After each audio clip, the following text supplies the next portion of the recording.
The observation deck of the Galactic Conservation Station hung in the silence of space. But inside, panic rippled through the alien staff like a stone thrown into still water. "They still refuse to eat, Krell," the station's Vryn director said, his 4 eyes blinking in distress. His scaled hands trembled as he reviewed the data pad. 7 cycles now. The dragon cubs are dying. The creatures in question were no ordinary specimens. Dragon cubs from the planet Dracoria were among the rarest beings in the known universe, apex predators even in infancy, with scales that shimmered like molten metal and eyes that burned with ancient intelligence. 3 of them had been rescued from their dying world, orphaned when their mother fell to a volcanic eruption. The station had celebrated their arrival as a miracle of conservation. Now, that miracle was turning into a tragedy. Every species-appropriate food had been offered, synthesized proteins matching their homeworld's prey, live creatures from similar ecosystems, even rare minerals their kind supposedly craved. The cubs, each no larger than a shuttlecraft, simply turned away, their crystalline eyes dulling with each passing hour. They huddled together in their enclosure, occasionally releasing small plumes of smoke from their nostrils, but otherwise remaining motionless. "We've tried everything," whispered Sala, the station's Quilnari xenobiologist, her tentacles coiling with anxiety. "Every protocol, every specialist consultation across 3 sectors. They're simply waiting to die." That's when Alara arrived. She was unremarkable by galactic standards, a human from Earth, one of the newer species to join the interstellar community. Her assignment to the station had been considered almost laughable by some of the senior staff.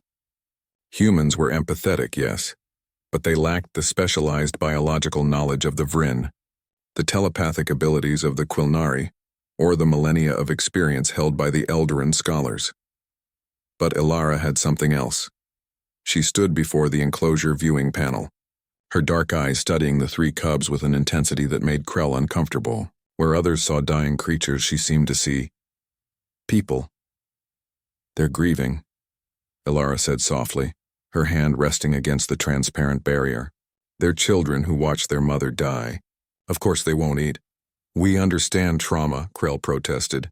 "We've administered pharmaceutical interventions, created environmental simulations of their homeworld."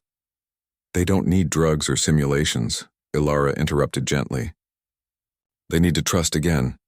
Before anyone could stop her, Ilara accessed the enclosure door override. Alarms shrieked as she stepped through the threshold into the habitat. The cub's head snapped toward her, Varen, the eldest, rising to his feet with smoke curling from his jaws. His siblings followed his lead, their small wings spreading in warning. "Human, retreat immediately," Krell's voice boomed through the intercom. "Those creatures can incinerate you." But Ilara didn't retreat. She sat down on the enclosure floor, cross-legged, making herself small and unthreatening. She didn't approach. She didn't call out. She simply waited. Hours passed. The station staff watched in horrified fascination as the human sat motionless, occasionally shifting her position, but never advancing toward the cubs. She hummed sometimes, old melodies from Earth that meant nothing to the dragons but carried a soothing rhythm. She spoke softly about meaningless things, the stars outside, the cool temperature of the deck, memories of her own childhood. Varen watched her with unblinking golden eyes. The eldest cub had survived his mother's death by being cautious, by trusting nothing. Yet something about this small creature confused him. She carried no weapons, projected no dominance. Her heartbeat, which his sensitive hearing could detect, remained steady and calm. She smelled of strange things, but not of fear. On the 2nd day of her vigil, Ilara brought food. Not the synthesized meals the station had prepared, but something she'd cooked herself in the station's human quarters. Roasted meat, seasoned with herbs from Earth, its aroma filling the enclosure. She placed it between herself and the cubs, then returned to her sitting position. "I know you're scared," she said softly, her eyes on Varen. "I know the universe has been cruel to you, but you have to live. You have to eat. Your mother would want you to survive." Varen's nostrils flared. The scent was different. Wrong, perhaps, for his species, but somehow right in ways he couldn't articulate. This creature, this human, had prepared it herself. There was intention in it, care. The cub took 1 step forward, then another.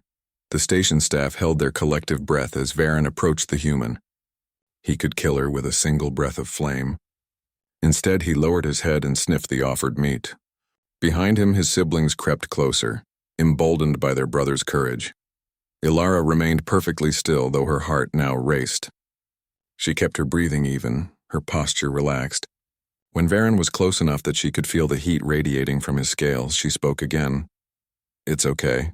You're safe now. I promise." Varen looked into her eyes, those strange, soft eyes without the predatory sharpness of his kind, and saw something his species valued above all else: genuine emotion. No deception. No hidden threat, just compassion. He ate from her hand. The moment his siblings saw Varen accept food, they rushed forward, their survival instincts finally overriding their grief. Ilara laughed, a sound of pure joy, as the three cubs fed hungrily, occasionally bumping against her in their eagerness. She stroked Varen's scales gently, marveling at their warmth. In the observation deck, Krell stared in disbelief. What did she? Sala's tentacles waved with wonder. "Humans," she whispered. "They don't just observe trauma. They don't just treat it clinically. They feel it. And somehow, the creatures can tell." From that day forward, Ilara became the cubs' primary caretaker. They would eat from others eventually, but they always sought her out first, the human who had sat with them in their darkest moment and refused to give up, who had offered not just food, but trust. And as Varen grew into a magnificent dragon, he would never forget the small human who taught him that even after loss, there could still be hope, that in a vast, often cruel universe, sometimes the most powerful force wasn't strength or intelligence. It was simply being willing to care,